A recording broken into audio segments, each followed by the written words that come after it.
చెప్పండి ఈరోజు చూసుకుంటే ప్రభుత్వం తీసుకుంటున్న నిర్ణయం ఏంటి? ఈరోజు రీసర్వే నేటి నుంచి అయితే మొదలైనటువంటి పరిస్థితి కూడా కనిపిస్తుంది. దీనిపైన మీ స్పందన ఏంటి?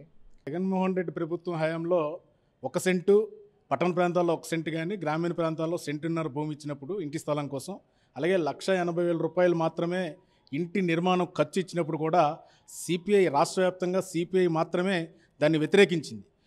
ఈ విధానం కరెక్ట్ కాదు, 45 గజాల్లో ఇంటి నిర్మాణం సాధ్యం కాదు, దీన్ని 2 సెంట్లు పెంచాలి, గ్రామీణ ప్రాంతాల్లో 3 సెంట్లు ఇవ్వాలన్నాం, అలాగే ఇంటి నిర్మాణ వ్యయాన్ని పెంచాలని కూడా ఇచ్చేటువంటి డబ్బులు ఏవైతే ఉన్నాయో పెంచాలని కూడా చెప్పాం. అలాగే ఈవేళ చంద్రబాబు నాయుడు గారు ఎన్నికల హామీల్లో కూడా అదే ప్రధానంగా పెట్టారు. అలాగే ఇటీవల జరిగిన మంత్రివర్గ సమావేశంలో 2 సెంట్లు పట్టణ ప్రాంతాల్లో ఇస్తామని, అలాగే గ్రామీణ ప్రాంతాల్లో 3 సెంట్లు ఇస్తామని, దీనికి సంబంధించి అధికారుల్ని ప్రతి ఇంటికి పంపిస్తామని ప్రకటన చేశారు. అంతవరకు మేము స్వాగతిస్తున్నాం. కానీ రీసర్వే అనే దాన్ని సిపిఐ పూర్తిగా వ్యతిరేకిస్తుంది. ఈ రీసర్వే అనే దాంట్లో కొంత కుతంత్రం ఉంది. ఎందుకంటే ఈ రీసర్వే పేరుతో ఇల్లు ఎవరైతే నిర్మాణం చేసుకోకుండా ఉన్నారో ఆ ఇంటి స్థలాన్ని మళ్ళీ స్వాధీనం చేసుకోవడానికి, ఆ ఇంటి పట్టాన్ని రద్దు చేసుకోవాలనేటువంటి ఆలోచనతో ఏమో మాకైతే అనుమానం కలుగుతుంది. ఇప్పుడున్నటువంటి ఆ పట్టాలు లాక్కొని, ఆ ఇంటి స్థలాలు లాక్కొని ఇప్పుడు టీడీపీకి అనుకూలంగా ఉన్నటువంటి మీ కార్యకర్తలకు ఇచ్చుకోవడానికి ఏమో పన్నాగాలు పండుతున్నారేమో మాకైతే అనుమానం కలుగుతుంది. ఇది సరైనటువంటి విధానం కాదు. మీరు చంద్రబాబు నాయుడు గారు మీరు ఇచ్చినటువంటి హామీ ఒక్కసారి గుర్తు తెచ్చుకోండి.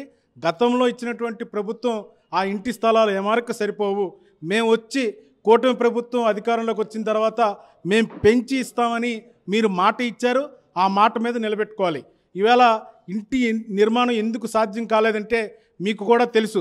₹1,80,000 గత ప్రభుత్వం ఇస్తే అప్పుడే ఇసుక దొరకలేదు, ఇంటి సిమెంట్ ఖరీదు ఎక్కువ, ఇంటి సిమెంట్ ధర ఎక్కువ, ఇనుము ధర ఎక్కువ, ఇటుకల ధర ఎక్కువ.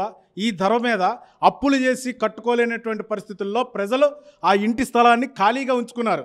కూటమి ప్రభుత్వం వస్తుంది, చంద్రబాబు నాయుడు గారు వస్తారు, మళ్ళీ ఆ ఇంటి నిర్మాణం ఖర్చు పెంచి ఇస్తారు, డబ్బులు ఎక్కువ ఇస్తారు, ఇంటి స్థలాన్ని పెంచుతారని ఆశగా ఎదురు చూసినటువంటి ప్రజలకి మీరు రీసర్వేతో రిటర్న్ గిఫ్ట్ ఇవ్వాలనుకుంటున్నారా చంద్రబాబు నాయుడు గారు? ఈ విధానం సరైనటువంటి విధానం కాదు. సిపిఐ దీన్ని వ్యతిరేకిస్తుంది. ఇప్పుడు లబ్ధిదారులందరి దగ్గరికి వెళ్ళి అర్జీలను నింపుతుంది. ఖచ్చితంగా మీరు ఇచ్చినటువంటి హామీ 2 సెంట్లు భూమి, 2 సెంట్లు ఇంటి స్థలం పట్టణ ప్రాంతాల్లో ఇవ్వాలి, 3 సెంట్లు ఇంటి స్థలం గ్రామీణ ప్రాంతాల్లో లబ్ధిదారులకు ఇవ్వాలి, ఇంటి నిర్మాణ వ్యయం ఖర్చు ₹5,00,000 ఇవ్వాలి, అలాగే ఇనుము, ఇసుక, ఐరన్, ఇటుక, సిమెంట్ ధరలని తగ్గించి ప్రజలకు అందుబాటులో ఉంచాలని మేము సిపిఐగా డిమాండ్ చేస్తున్నాం.